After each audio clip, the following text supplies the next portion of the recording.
But if I like smile, 1, 2, 3, okay, right? The guitar, harmonics and stuff. So I'm supposed to talk for half an hour, I won't. So I'll tell you how the guitar works, and then what harmonics are, how to use them, why they sound good, and some interesting things you can do with harmonics.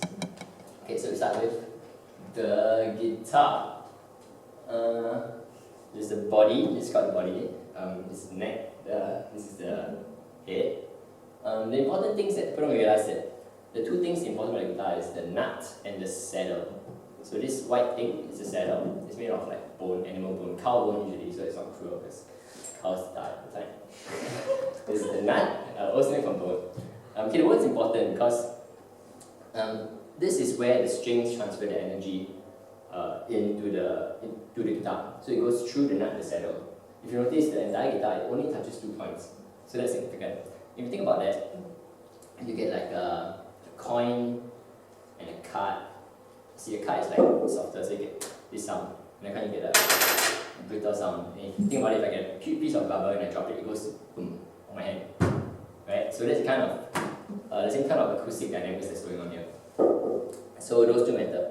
How the guitar works, when I strum something, when I play a string, the string vibrates at a certain frequency, transfers the energy through the nut and saddle to the body vibrates.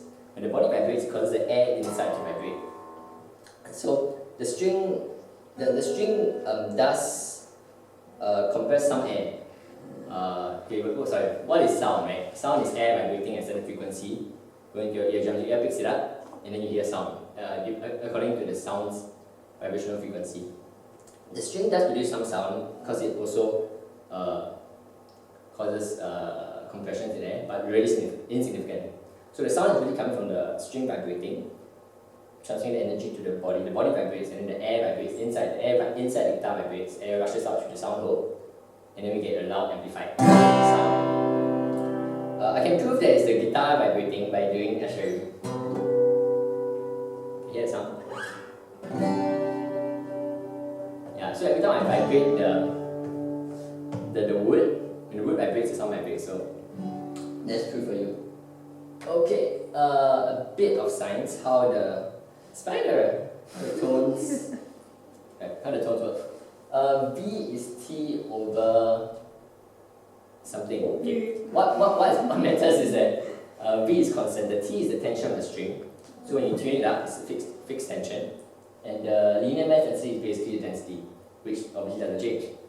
I mean, over time when I play it, where's on the string, it changes, but essentially the same. So V is constant, remember that? If V is constant, and lambda, the wavelength, is constant, because the guitar doesn't change length, then the only thing changing is F, frequency. So remember, V is constant because of this, I'm not changing this.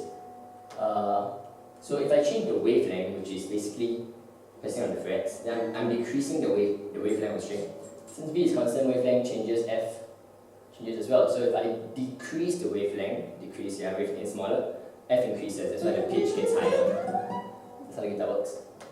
Remember, this is the exact frequency. So you have heard of like concert A, 440. You know 440, right?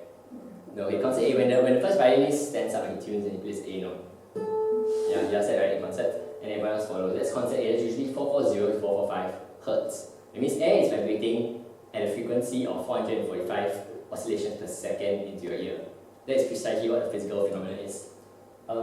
This tells you the physical phenomenon of air on every single fret. The interesting thing is that between each note, each semitone, on the piano is black keys, white, black. So it's a semitone, on the guitar it's semi-fret. The difference, the ratio between each one is about 2 to the power of 1 over 12. Get that? 2 to the power of 1 over 12. It means like root 2 and then it's 12. Yeah. And it makes sense, right? Because between octave, if you look at the notes on the keyboard, there are 12 notes. Take my word for it. Yeah, and think about it, so 12, 2 to the power of 1 over 12. And then times, it's not working. Okay, the idea is that harmonics, good harmonics. I have an E. Harmonics work by halving the wavelength and doubling the frequency. So I get this. So the power of harmonics is that, unlike every other note, if I let go, it dies. In harmonics, they sustain. This is because of some cool thing. The string is basically vibrating from here to here when I leave it open. When I touch the center, what it does, it vibrates like this, soft. Right? So when it goes this, the wavelength is actually double, because it goes up and down, it's full wave. So if I halve it, then I have a nice full wave here. So, E to E, when I get a 1 octave difference, what I'm basically doing is halving the wavelength. Like if you take a ruler and measure the exact wavelength, this is the precise halfway mark. On the guitar, it's the double dots. This is how we cheat. So we know exactly what's going on. Keep like I know I'm doing right. No, and let's look at this.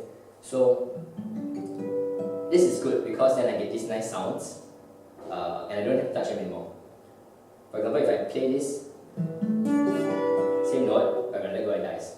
So this is what harmonics are for. Yeah, so look at it. Let's say the E. So string 1 is this high E. So this is precisely 330 Hertz. So air is vibrating at 330 oscillations per second to your ear. If I double it, this, you are hearing sound travel into your ear at 660 Hertz. 330 times 2, 329.6, 330 times 2 is 660. Yeah, and if you calculate it out, you see that it adds up. So, have you seen this video? Yeah, okay, it's a lie. This is not what happens. Okay, this is a camera trick, just so you know. The vibrations are really across here. So it's a really boring vibration, not this cool stuff. I'll show you later, it's very cool. Okay, just a bit more. So this is the first harmonic. It's just a technical term, call it first harmonic, or the fundamental first harmonic. I think I'm confusing it, something like that. First harmonic, second harmonic. So think about this, I halve it, I double the frequency. If I halve it again, frequency doubles again. So I find the exact halfway mark. I'm not kidding, I just find the exact halfway mark, estimate about here, and then just touch string. You get it, and every string happens on every string instrument. So the point of all that is that you can make cool sounds with it.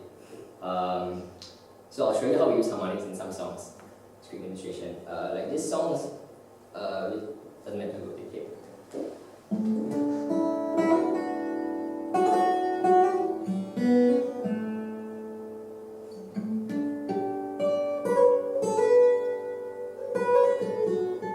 So the only way I can make this sound is by having harmonics. It gives a nice floaty feeling.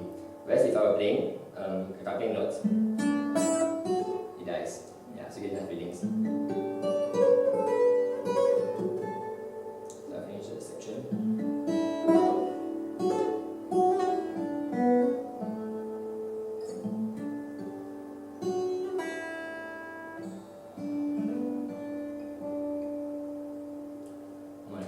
You shouldn't do nice like secular songs like Karina's favorite song. The song La Vie Rose.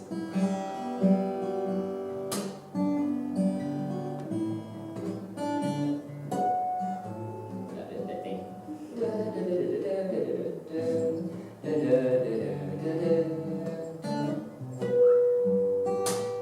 See, it's still going. I can slide. The only way I can slide, you know what I mean?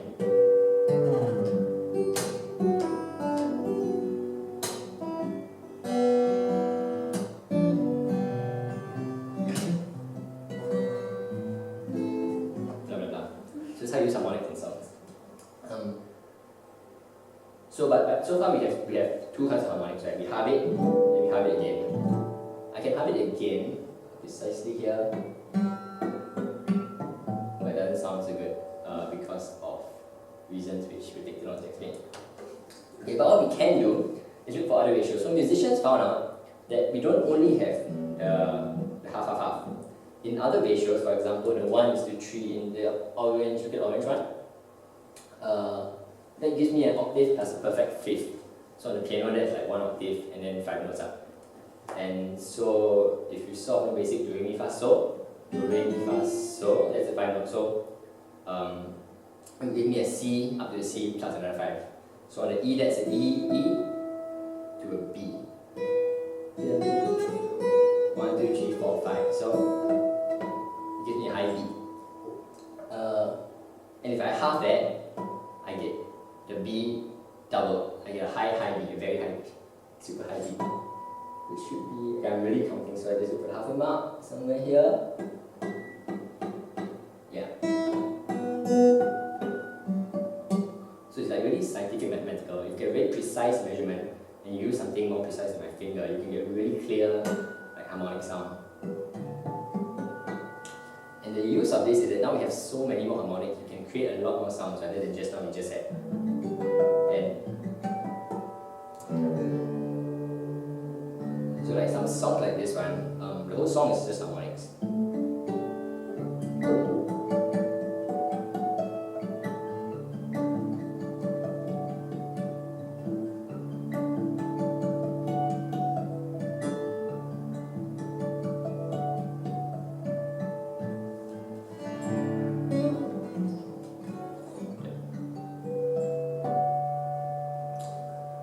And that's how it works. So moving, that was this song, yeah, it goes. And then it goes into. Yeah. Right, so recap, we have how the guitar works, we have basic harmonics, we have high harmonics, super high harmonics, and then variation harmonics, which is like the funny notes. If I pick any point, technically it's also a harmonic. It's just that the guitar is built to project certain sounds, such as this, and this one more somewhere like. Yeah, but they're not that many. And interestingly, so if I halve it here, right, I'm doing this and I'm halving it here. Same thing, if I halve it here, I should get the same sound. So let's try it. It's the same, right? Yeah.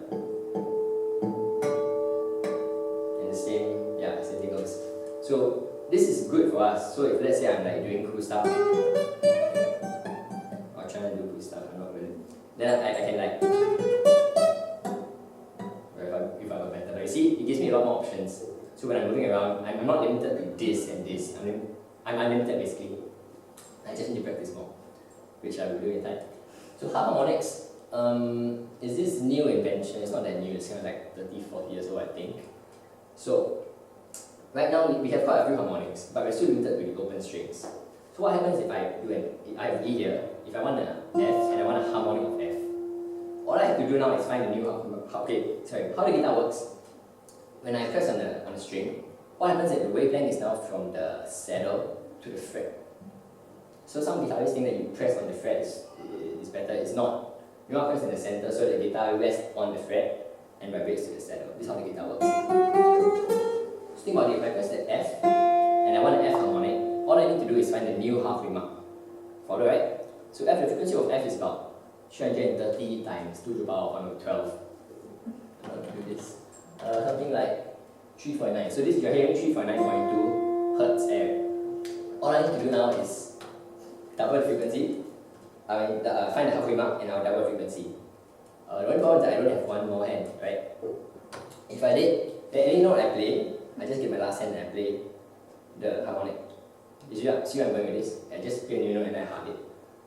What guitarists figured out 30 years ago is that you can use your thumb. And yeah, and then you sort of unlimited as well.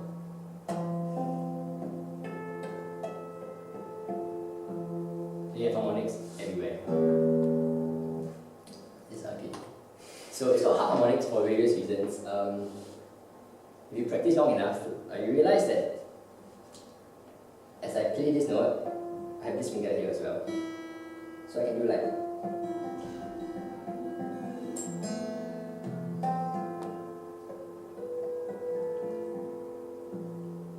Yeah, if you practice, you invent new things and then you can do it smoothly. So this song, I didn't invent this, I stole this from the guitarist called Tommy Bennell, but his version of Summer of the Rainbow. So I'll just show you quickly.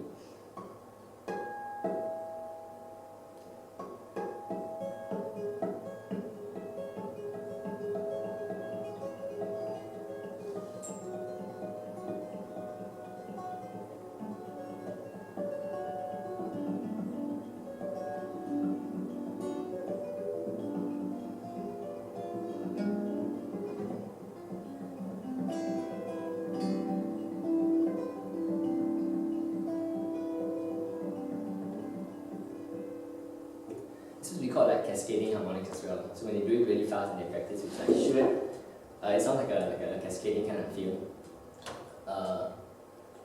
But the point of what he did with this is that it was an introduction to his song.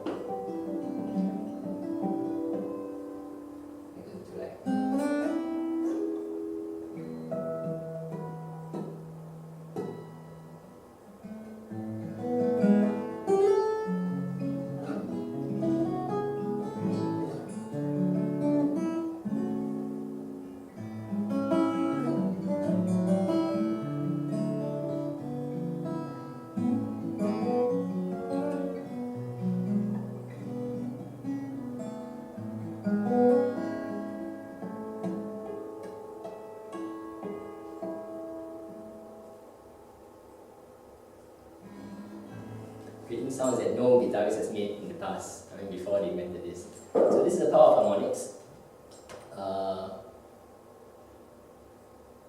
When I first heard it, this kind of picture that came to my mind. It really was wonderful, and then I realized, some people do call it cascading harmonics. So normally when I talk to like guitarists, I talk about this, and then hopefully you get inspired to learn this stuff. So I know you guys don't play, but if you want to learn, I teach you the basics, and one day you can get to this.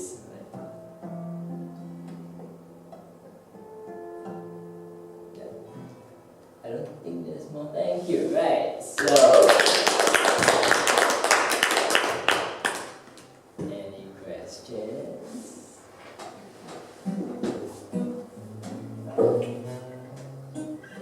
You guys did learn something new, right? Yeah. I liked it. Yeah, it was awesome. Yeah. Thank you so much, Bryan. Sure. So harmonics is like, it's a real thing.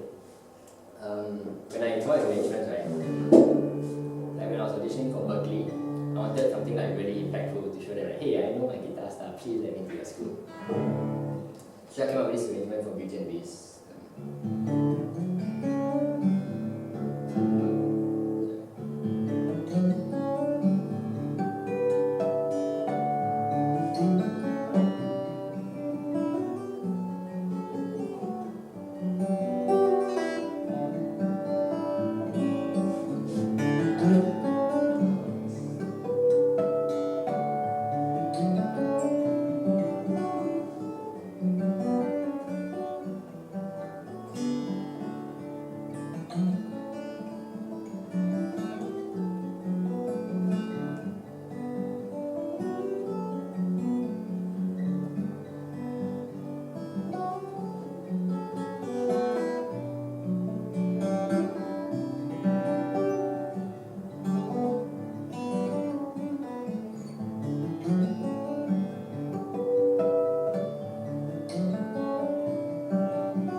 Sounds really good.